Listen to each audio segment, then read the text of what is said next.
Aujourd'hui, on s'attaque au clafoutis. Ici, rhubarbe et framboise. Vous allez voir, il n'a rien à envier au traditionnel fait à base d'œufs. Donc, pour un grand moule, parce que là, j'ai pris un moule de 28 centimètres à tarte, donc j'ai doublé les quantités que vous allez voir sur l'écran.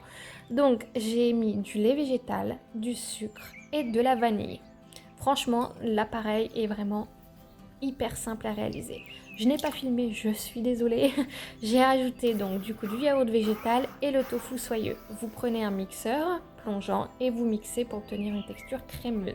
Vous ajoutez ensuite la farine, puis la fécule. C'est ce qui va permettre en fait d'avoir une pâte qui se tienne à la cuisson et qui soit on va dire dense, mais dans le bon sens du terme. Hein.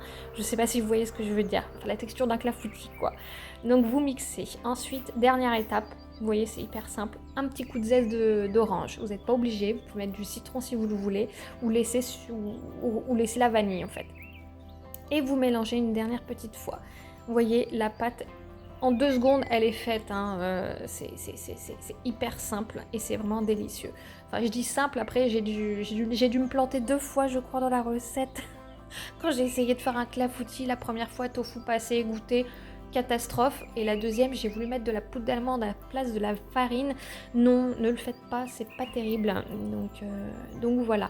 Donc là, vous voyez, je suis en train de beurrer mon moule. Ensuite, je rajoute les fruits. Donc là, pareil, je les ai réajustés en fonction de la taille de mon moule. On verse la petite pâte dessus. Et vous ajoutez quelques fruits supplémentaires si vous le souhaitez, vous n'êtes pas obligé, j'avais envie. Et vous enfournez dans votre four préchauffé à 180 degrés pendant 30-35 minutes jusqu'à ce qu'il soit doré. Vous allez voir à la cuisson, à la sortie du four, il va être gonflé, c'est normal, ne paniquez pas, quand il va refroidir, il va s'affaisser. Donc ça, pour savoir s'il est bien cuit, vous faites le test du rebond comme à l'écran. Si ça rebondit sous vos doigts, c'est que c'est parfait, la cuisson est top. Et ensuite, vous le laissez refroidir complètement. Il vous restera plus qu'à découper des parts et quand vous allez déguster, franchement, la texture est vraiment pareille qu'un clafoutis à base d'œufs. C'est crémeux, c'est onctueux et vous avez tous les fruits en fait qui explosent en bouche. C'est un régal. Donc moi, je vous laisse et je vous souhaite bon appétit.